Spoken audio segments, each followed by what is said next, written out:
له نږدې 4 کلونو وروسته دغه څپې بیا په شور راغلې او د اوبو دغه کاسه یې تر سختې او اوږدې وچکالۍ وروسته ډکه شوې ده. د کندهار ولایت په شاولي کوټ ولسوالۍ کې د دهلې بند چې د دې ولایت د بزګرانو لپاره د ملا د تیر حیثیت لري، په هیواد باندې د وچکالۍ د څپو له راتلو سره یې اوبه کمې او ډیری بزګرانو خپل باغونه له منځه یوړل، خو په هیواد کې د وروستیو ورښتونو له کبله یو ځل بیا د دغه بند کاسه ډکه شوې او اوبه یې پرچاو شوې دي. پخوا اوبه نه وې، ګر سره اوبه نه وې، تقریبا 3-4 کاله کې وچکالي وې، 6 کاله دي تقریبا د لاره پاچا سوی د ډېری خلک راځي، خلک د میلو دپاره راځي، دا تقریبا د باغو دپاره هم ډېره ګټه کوي. نو اوس الحمدلله ګداګر میلیان راغلي دي، ډېر ساعت یې تېر دی او ډېر ښه خوند کوي. یقیني موږ دومره خوشحاله یو چې موږ ته الله پاک شکر ادا کړي، د خوشحالي موږ نسو برداشتولی. موږ بیخي یقیني ډېر خوشحاله یو. د دهلې د اوبو د ډېرېدو په خاطر سره زموږ کارونه هم دغونه سوي دي. د پخوا که د 2 کاله دهله نه وه پاچا سوی، 6 کال دهلې پاچا کړی دی، نو میلیان ډېر زیات راځي. د کندهار ولایت یو شمېر بزګران وایي چې د دهلې بند د اوبو له ډېرېدو سره یې د خپلو حاصلاتو زیاتېدو ته هیلې زیاتې شوې دي او ډېری کسانو نوي باغونه ایښي دي. پرچاوي د دونه خوشحاله یو چې پخوا به دغه ځمکې شیان دغه به شیله نه به دغه وچې ول او 6 کال دهله راډکه سوه، دا ټولې کامیابه سول.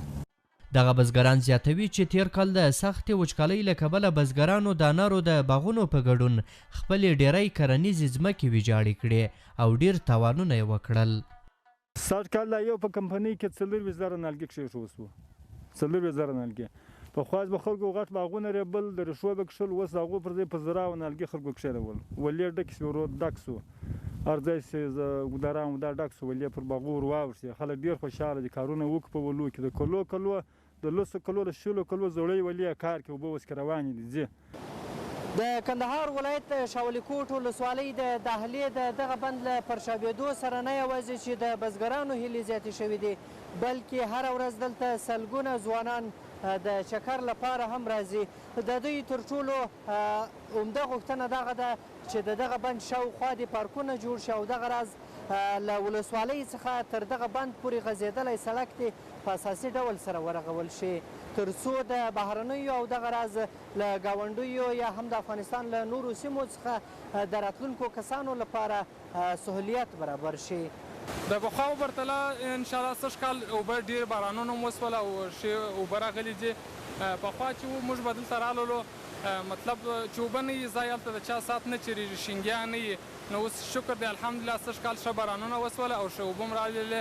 ډېر ځوانان د دې لپاره راځي چې دلته مطلب ساعت تېر کړي. دلته زموږ د حکومت څخه دا مطالبه ده، دلته دا بهرني سیلانیان راځي، دلته چې د پارکو د دې بندوبست ورته وشي، د یو هوټل انتظام ورته وشي، د یو رستوران، د مسافرخانې چې دلته دا بهرني سیلانیان شپه کې تېره کړي. د حکومت څخه مو دا غوښتنه ده چې بس په دهلې کې یو څه ښه کار وکړي چې معنا د میلهوال دلته راځي بر بیا ښه وسیلتونه ورته ولري، یو ښایسته هوټل جوړ کړي، داسې یو پارک مارک جوړ کړي. په همدې حال کې بیا د کندهار ځایي چارواکو له CMG سره په خپلو خبرو کې وویل چې د دهلې بند لپاره پلانونه لري او په دې ځای کې به د پارکونو ترڅنګ نور خدمات هم خلکو ته برابر کړي.